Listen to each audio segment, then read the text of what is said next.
आइए आज हम लोग बायोलॉजी का 20वां क्लास करने जा रहे हैं। जैसा कि पहला प्रश्न आप देख रहे हैं, बैक के क्लास में भी ये प्रश्न हुआ था, इसलिए आप लोग फटाफट से बिना देखे हुए बताइएगा कि विश्व में सबसे बड़ा जीवित पक्षी कौन है। प्रश्न भी नहीं बोलने देते आप लोग। विश्व में सबसे बड़ा जीवित पक्षी कौन सा है? शुतुरमुर्ग है। तो बताइए, बैक के क्लास में बताए थे कि शुतुरमुर्ग को अंग्रेजी में क्या कहते हैं? ऑस्ट्रिच। नहीं बोले थे क्या? चर्चा किए थे कि नहीं? ऑस्ट्रिच, तो वही बात है। विश्व में सबसे बड़ा जीवित पक्षी कौन सा है? ऑस्ट्रिच है। तब अब अगला प्रश्न है जीएम फूड। क्या लिखा हुआ है? जीएम फूड का आशय क्या है?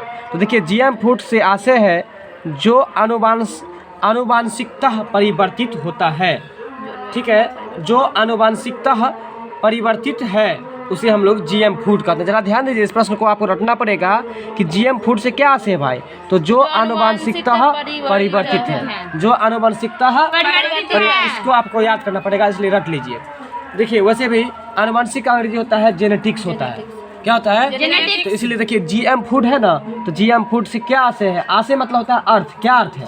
तो इसका मतलब है जो आनुवांशिकतः परिवर्तित है, जो आनुवांशिकतः जो आनुवांशिकतः तो बताइए क्या आनुवांशिकता परिवर्तित है? GM food. क्या है? बताएंगे जीएम फूड से क्या है? आनुवांशिकता परिवर्तित है। ठीक है, अगला प्रश्न है आपका सिल्वी कल्चर। क्या है? सिल्वीकल्चर। तो बताएंगे कि आप लोग उससे पहले एक प्रश्न बता दीजिए कि सेरी कल्चर का संबंध किससे है? रेशम कीट से। सेरी कल्चर का संबंध किससे है? अब यहाँ आ गया सिल्वी कल्चर है। क्या है? सिल्वी कल्चर। तो देखिए, सिल्वी कल्चर का संबंध है जंगली फसलों से। सिल्वी, देखिए, जब आप जंगल में फसल से काटिएगा तो उसको आप बोरा को सील करके तब ना लेके जाइएगा। तो हम लोग जब सीते रहेंगे तो सीने के कारण में पूछेंगे कि सील भी। क्या पूछेंगे? सील भी। जैसे दो आदमी बोरा उठाएंगे, बोरा को भरे, तो हम उससे पूछेंगे कि तू सील भी। तो सील भी मतलब सेल भी। सील भी मतलब सिल भी। क्या है? सिल भी। वर्ड पर ध्यान दीजिए, सिल भी। तो इसलिए याद रखिए कि सिल्वी कल्चर का संबंध किससे है? जंगली फसलों से। सिल्वी कल्चर का संबंध किससे है? बिल्कुल, जंगली फसलों से है। सिल्वी कल्चर का संबंध किससे है? जंगली फसलों से। जंगली फसल से है। ठीक है ना, तो याद रखिएगा कि सिल्वी कल्चर का संबंध किससे है? जंगली फसलों से। याद रखिएगा ना। तो बताइए कि नवजात शिशु यानी कि नए बच्चे जो पैदा हुए होते हैं, 3 महीना तक की आयु के अध्ययन को हम लोग क्या कहते हैं? जो नया बच्चा जो पैदा हुआ रहता है और 3 महीना तक जो उससे संबंधित अध्ययन हम लोग करते हैं उसको हम लोग क्या बोलते हैं? इसको बोलते हैं नियोनेटोलॉजी। बोलिए। नियोनेटोलॉजी। 3 महीना का जो बच्चा होगा तो न्यू बच्चा रहेगा, और जब न्यू बच्चा रहेगा तो नेट आउट तो निकलवे करेगा। चलिए याद रखिए कि नेटोलॉजी। क्या बोले? नेटोलॉजी। अब ये बताइए कि नवजात शिशु की 3 महीना तक की आयु के अध्ययन को क्या कहते हैं? भाई नियोनेटोलॉजी, बस इतना ही याद रखिएगा, मतलब नया रहेगा ना, तो इसलिए न्यू नेटोलॉजी। ठीक है, तो बताइए आप कि अगर आप जो आपका जो बउआ है, क्या नाम है उनका? आज छठियार है। तो 3 महीना की आयु के जो बच्चों का अध्ययन करेंगे आप, अभी रुकैया जी का 3 महीना पूरेगा, 3 महीना तक के अध्ययन को हम लोग क्या कहेंगे? देखिए, तोड़ के बोलिए, नियोनेटोलॉजी। तोड़ करके बोलिएगा ना तो वो चीज़ आपको ज़्यादा दिन तक याद रहेगा। अगला प्रश्न है किस जीव में पसलियों की संख्या? किसकी संख्या? पसलियों की संख्या। अब आपके मन में आएगा कि सर पसलियों क्या होता है? जैसे हड्डी होता है ना, तो हड्डी से ही रिलेटेड आपको पसली होता है। ठीक है, तो याद रखिए कि किस जीव में पसलियों की संख्या सबसे अधिक होती है, जो कि 24 होती है। किस जीव में पसलियों की संख्या सबसे अधिक होती है? मानव में, और वो भी स्तनपायी में। स्तनपायी का मतलब स्तनधारी जो जीव होते हैं ना, तो उसमें आपको पसलियों की संख्या अधिक होती है। ठीक है, तो किस जीव में पसलियों की संख्या सबसे अधिक है और 24 है? मानव, वो भी स्तनपायी में। नहीं, अगला प्रश्न है जीन। जीन ये भूत लगने वाला जीन नहीं है, जीन शब्द का नाम। ठीक है ना, ये आपको डीएनए से संबंधित जो होता है ना उसको जीन बनाता है। तो जीएनए शब्द जो बनाया था किसने बनाया था? तो देखिए, आप इतना याद रखिए, जीन बोलिए। जीन। तो जोहानसन। जोहानसन। फिर से बोलिए। जीन तो जोहानसन। फिर से बोलिए। जीन तो जोहानसन। यानी कि जीन शब्द को किसने दिया है? जोहानसन ने। अब आप जोहानसन का पूरा नाम देख लीजिए थोड़ा। W L Johansson. जोहानसन। अब बोलिएगा जरा, जोहानसन। फिर से बोलिएगा। Johansson. W L Johansson. Johansen है ना। तो जीन शब्द किसने दिया है? जोहानसन। W L जोहानसेन ने दिया है, जो कि कब दिया है? 1909 में। 1900। देखिए जीन जो किसी के देह पर आया तो 19 से 19 करेगा ना, क्या करेगा? 19 से 19। तो 19 से 19 का मतलब 1909। तो बताइए कि जीन शब्द किसने दिया है? W L जोहानसन ने दिया। कब दिया है? 1909 में। Very good. अगला प्रश्न है, सबसे ऊंचा पक्षी कौन है? बताइए। सबसे ऊंचा पक्षी की अगर बात हो या सबसे बड़ी पक्षी की बात हो, तो देखिए बड़ी जो बड़ा होगा वही तो ऊंचा होगा ना। ठीक है, तो जो आपको बड़ा की बात हो या ऊंचा की बात हो तो कौन सा होगा? शुतुरमुर्ग को अंग्रेजी में क्या कहते हैं? ऑस्ट्रिच कहते हैं। बहुत अच्छा। देखिए सपाट पैरों वाला, सपाट मतलब समझते हैं? तो याद आप लोग रखेंगे कि जीन शब्द को किसने दिया है? W L जोहानसन ने। अच्छा, अभी प्रश्न चल रहे थे अभी हम कि सपाट पैर वाला, सपाट जैसे बत्तख का पैर जो होता है वो सपाट होता है। ठीक है, तो सपाट पैरों वाला यानी कि फ्लैट फुटेड, सपाट पैरों वाला का अंग्रेजी क्या होगा? Flat footed. भाई फ्लैट कैसा होता है? ये जो फ्लैट मकान होता है वो कैसा सपाटे ना होता है? तो ये कि फ्लैट फुटेड ऊंट रेगिस्तान में, देखिए बताए थे ना, सपाट पैर वाला ऊंट का पैर कैसा होता है? सपाट पत्ते का जैसे, मतलब पूरा सट जाता है सीधे। ठीक है, तो सपाट पैर वाला जो होता है, सपाट पैरों को अंग्रेजी में क्या कहते हैं? Flat foot. फ्लैट फुट बोलिए। फ्लैट फुट क्या बोलते हैं? तो फ्लैट फुट जो है ऊंट रेगिस्तान में आसानी से चल सकता है। क्यों भाई? क्योंकि संपर्कगत पृष्ठ का क्षेत्र बढ़ जाने के कारण से रेत की प्रति इकाई क्षेत्र पर दाब कम होता है। तो इसको जरा आप लोग ध्यान देंगे। सपाट पैर वाला जो, देखिए इसका आंसर अगर देखा जाए ना तो आप यहाँ से भी बना सकते हैं, लेकिन यहाँ से सीधे ऊँट से बना सकते हैं। बिल्कुल सही बोले आप। लेकिन यहाँ पर हम लोग सपाट पैर को अगर याद रख लेते तो ये भी तो एक चीज़ समझ में आ जाएगा कि ऊँट का पैर कैसा होता है ना। या सपाट पैर वाला जंतु बताइए तो एक ऊँट है। ठीक है, तो ये जो सपाट पैर वाला जंतु है कौन है? ऊँट है। ठीक है, जिसको रेगिस्तान का जहाज भी कहा जाता है। तो रेगिस्तान में यह आसानी से चल लेता है। क्यों? क्योंकि संपर्कगत पृष्ठ का क्षेत्र बढ़ जाने के कारण रेत की प्रति इकाई क्षेत्र पर दाब कम हो जाता है, और उसके कारण से क्या होता है आपको? उसके कारण उसको चलने में मदद मिलता है। ठीक है ना, बात समझ में आ रहा है?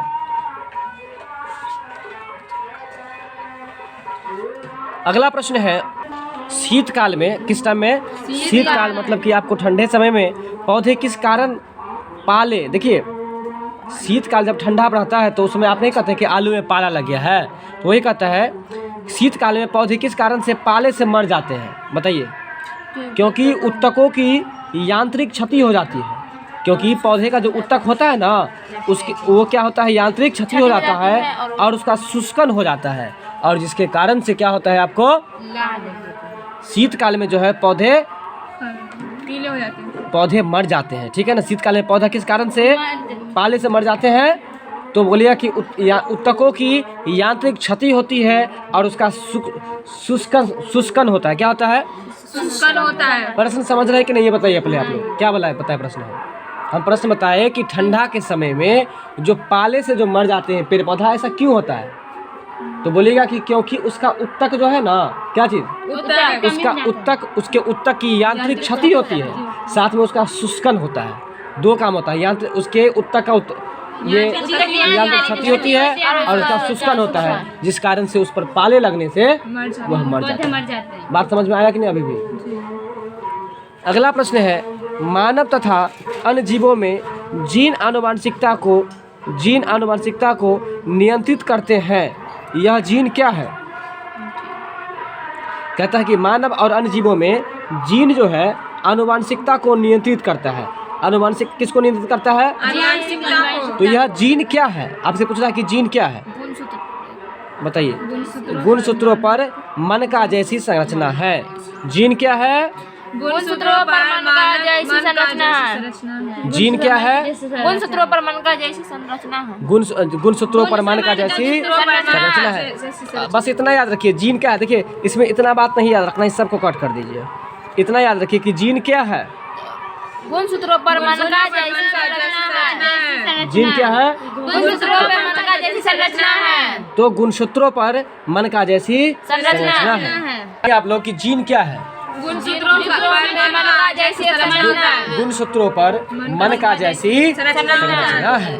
अगला प्रश्न है green house gas.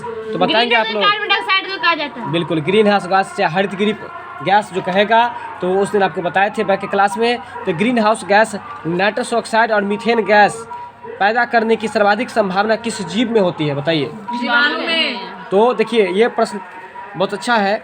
Green house gas, nitrous oxide तथा मीथेन पैदा करने वाले सर्वाधिक संभावना किस जीव की है? जीवाणु के। यानी कि ये green house gas, nitrous oxide और मीथेन गैस जो पैदा करता है वो कौन सा जीव करता है? अधिकतर जीवाणु करता है। ठीक है, सबसे अधिक संभावना किसमें होती है? जीवाणु में। जीवाणु का अंग्रेजी बताइए। बैक्टीरिया में।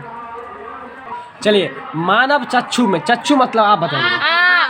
सही बात है, चक्षु मतलब आँख। मानव चक्षु में एक विशेष प्रकार का रंजक होता है। देखिए जैसे ये आपका आँख है ना, तो आँख में ये जो आपको जो चलता है इधर उधर, तो इसमें ये रहता है, मटेरियल रहता है। ठीक है, तो उसी को कहता है, हाँ पानी जैसे, तो उसी को क्या बताता है? रंजक बना आता है। तो मानव चक्षु में जो एक रंजक होता है जो यह निर्धारित करता है कि किसी व्यक्ति की आंखें बभ्रू, नीली और काली होगी, है ना।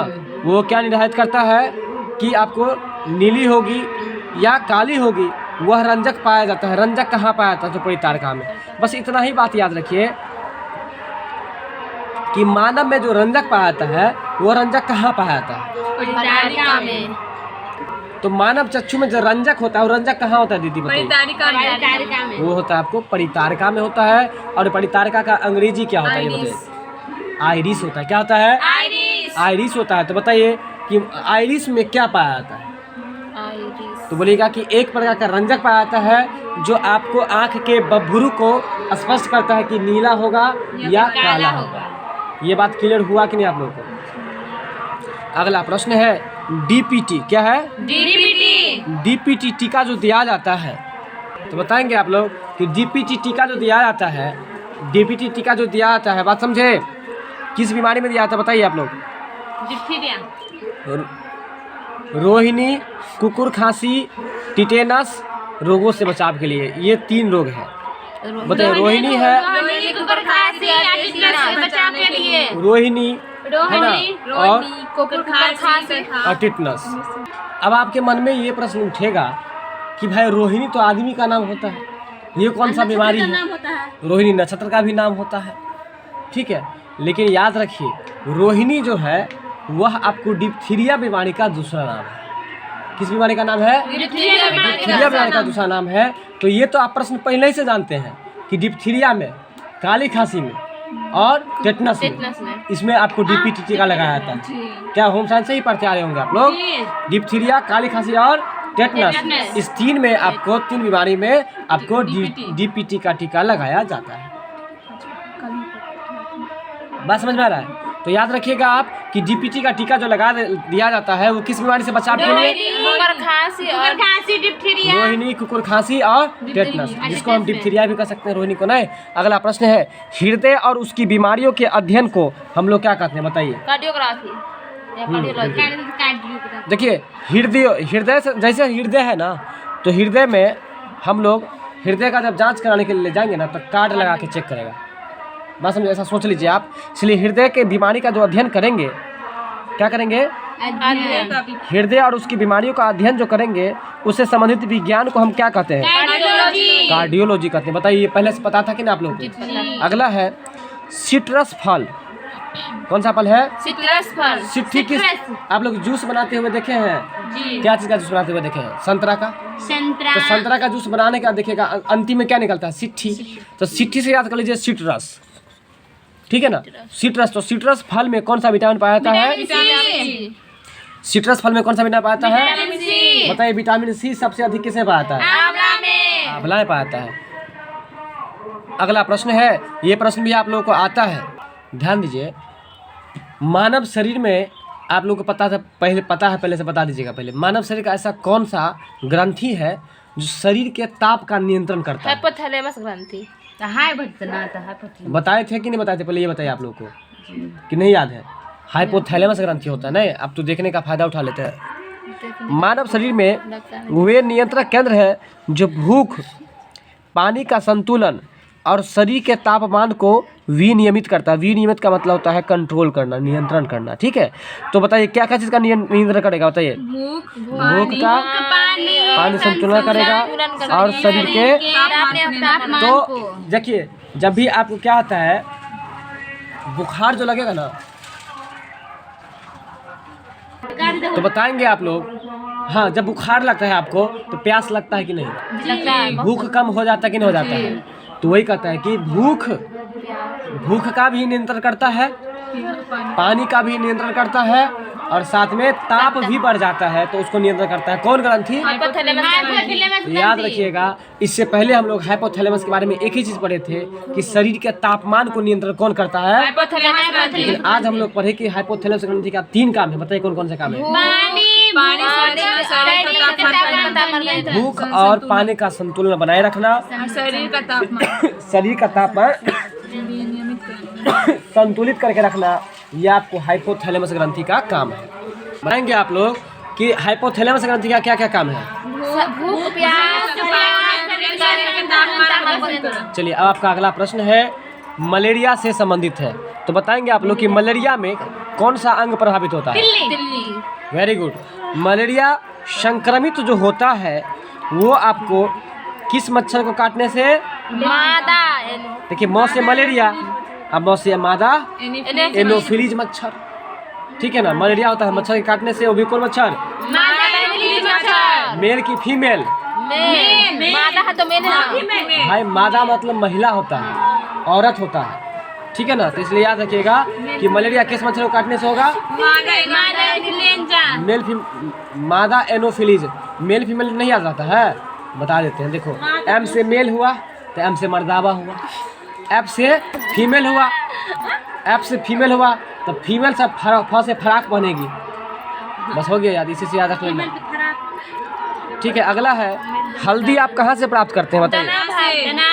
तना से। हल्दी कहाँ से प्राप्त करते हैं? तना से। आप तना यूज़ करते हैं।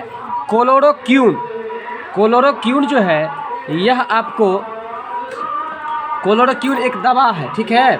तो ये दवा जो दी जाती है, ये किस बीमारी में दी जाती है? बताइए। आंत्रज्वर में, मतलब आंत्रज्वर बताइए आप लोग, ठीक है। तो आप लोग याद रखेंगे कि क्लोरोक्विन दवा जो दिया जाता है वो आपको किस बीमारी में दिया जाता है?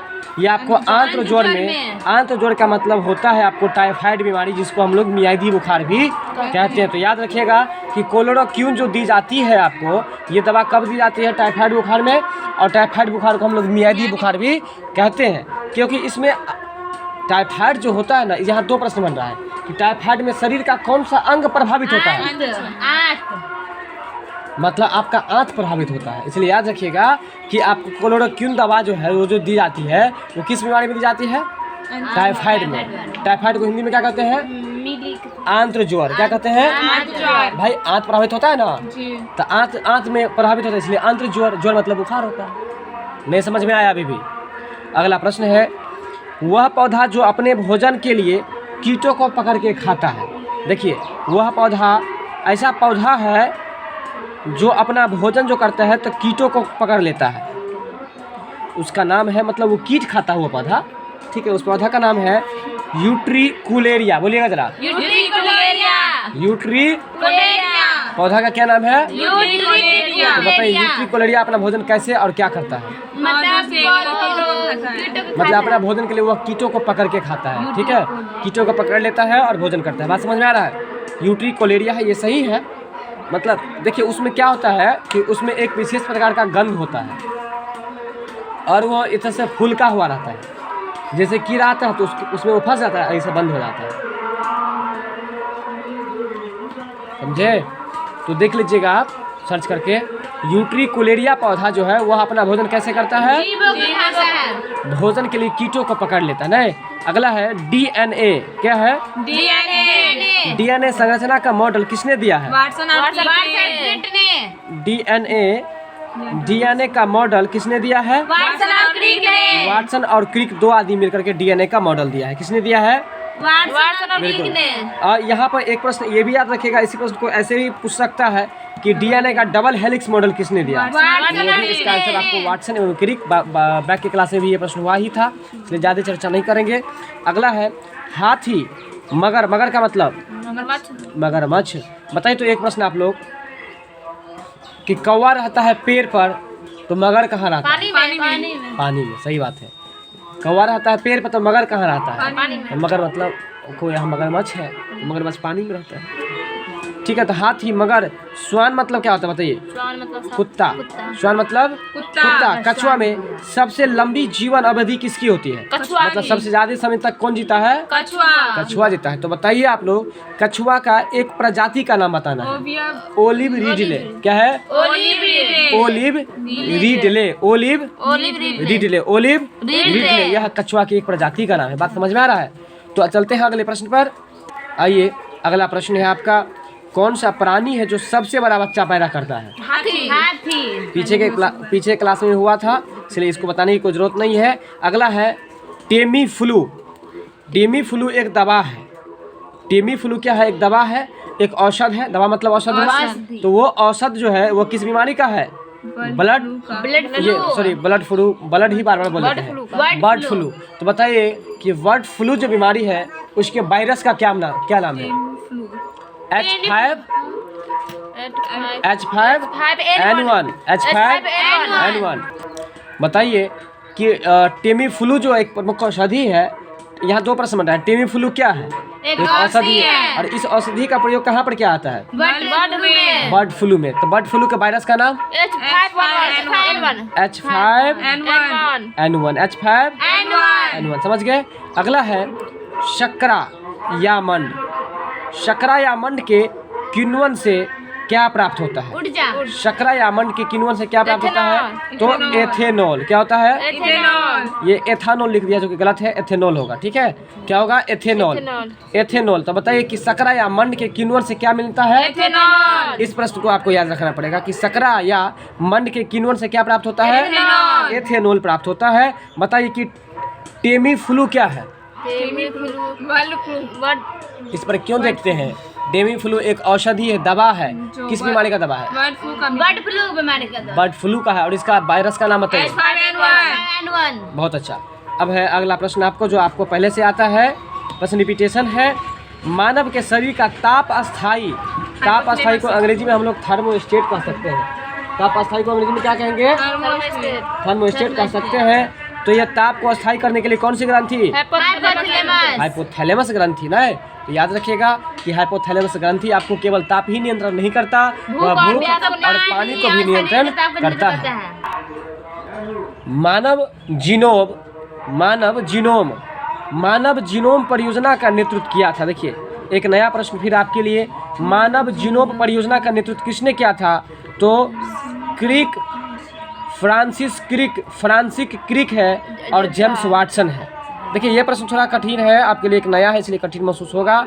तो आप लोग बोलेंगे थोड़ा, मानव जीनोम परियोजना। अब एक साथ बोलिए, मानव जीनोम परियोजना। तो मानव जीनोम परियोजना का नेतृत्व किसने किया था? तो यहाँ पर जैसे जो डीएनए का मॉडल दिया था, वो तो डीएनए का मॉडल किसने दिया था? वाटसन। तो बस वाटसन में लगा दीजिए जेम्स और क्रिक के पीछे लगा दीजिए फ्रांसिस। तो यानी कि फ्रांसिक। अरे बस ये याद रखना, फ्रांसिक काटिए, हटाइए, बात खत्म कीजिए। ठीक है ना? क्रिक और वाटसन, यानी कि वाटसन एवं क्रिक ने। तो मानव जीनोम परियोजना का नेतृत्व किसने किया था? चलिए एक बार यह प्रश्न फिर आज के क्लास में तीसरी बार आ गया है कि किस ग्रंथि के द्वारा मानव के तापमान का नियंत्रण होता है? तो हाइपोथैलेमस ग्रंथि के द्वारा। किस ग्रंथि के द्वारा मानव के शरीर के तापमान का नियंत्रण होता है? तो हाइपोथैलेमस ग्रंथि के द्वारा शरीर के तापमान का नियंत्रण होता है। ठीक है, तो एक दो प्रश्न आप लोग बताएंगे आप कि क्लोरोक्विन जो है, क्लोरोक्विन वो क्या है? एक औषधि है। तो बताइए कि क्लोरोक्विन औषधि का प्रयोग जो क्या आता है किस बीमारी में? आंत ज्वर को कौन सा बीमारी कहते हैं? टाइफाइड को हिंदी में क्या कहते हैं? मियादी बुखार कहते हैं। अब ये बताएंगे आप कि टेमीफ्लू क्या है? टेमीफ्लू भी एक प्रकार का औषधि है और इसका प्रयोग किस बीमारी में क्या आता है? बर्ड फ्लू का वायरस का नाम क्या है? अभी बताइए मानव जीनोम परियोजना योजना का नेतृत्व किसने किया? चलिए अब ये बताइए आप कि वह कौन सा पौधा है? बताएंगे आप लोग कि टेमीफ्लू क्या है? टेमीफ्लू एक औषधि है। किस बीमारी का इलाज है? बर्ड फ्लू का है। अच्छा अब ये बताइए कि सकरा या मंड के किण्वन से क्या मिलता है? एथेनॉल। क्या मिलता है? एथेनॉल। अच्छा अब ये बताइए कि मलेरिया बीमारी किस मच्छर काटने से होता है? मादा एनोफिलीज। मादा। अच्छा अगला प्रश्न है आपका कि सिट्रस फल में कौन सा विटामिन पाया जाता है? Vitamin C. डीपीटी का टीका किस बीमारी में लगाया जाता है? टिटनेस, डिप्थीरिया और रोहिणी यानी कि डिप्थीरिया। अब आगे बताइए कि मानव के चक्षु में चक्षु मतलब आँख में एक रंजक पाया जाता है। वह रंजक आपको कहाँ पाया जाता है? परितारिका में या आइरिस में। ठीक है, अब ये बताइए कि शीतकाल में पौधा जो है पाला के कारण से क्यों मर जाता है? क्योंकि उसके उत्तक में यांत्रिक क्षति होती है और साथ में उसका जो है आपको शुष्कन भी होता है। क्या होता है? ठीक है, अब बताइए कि एक सपाट पैर वाला जंतु का नाम बताइए। बहुत अच्छा। तो जीन शब्द किसने दिया है? हाँ बिल्कुल, जीन तो W.L. जोहानसन ने कब दिया? 1909 ईस्वी में दिया। सिल्वी कल्चर का संबंध किससे है बताइए? जंगली फसलों से। सिल्वी कल्चर का संबंध जो है वो किससे है? जंगली फसल से है। और एक प्रश्न और बताइए आप लोग कि किस जीव में पसलियों की संख्या सबसे अधिक है? मानव स्तनधारी में। और वह पसलियों की संख्या कितनी है? 24 यानी कि 24। ठीक है, वीडियो अच्छी लगी हो तो लाइक शेयर सब्सक्राइब जरूर कीजिएगा। मिलते हैं नेक्स्ट वीडियो में।